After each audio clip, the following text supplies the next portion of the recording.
ওয়ালাইকুম আসসালাম। বাহ বাহ, পরিবেশটা তো অনেক সুন্দর, সাথে আপনারাও অনেক সুন্দর।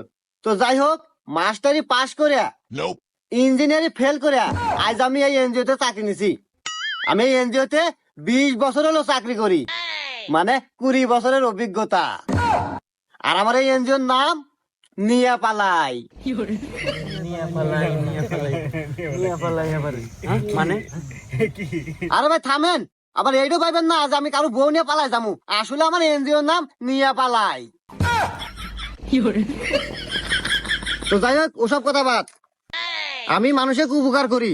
আমি আগে ঢাকায় থাকতাম, ঢাকা থেকে ইনপুট হয়ে গ্রামে আসি। তোমাদের উপকার করব, লোন দিব। আমি 20 বছর হলো এই চাকরি করি। এই 20 বছর চাকরি করে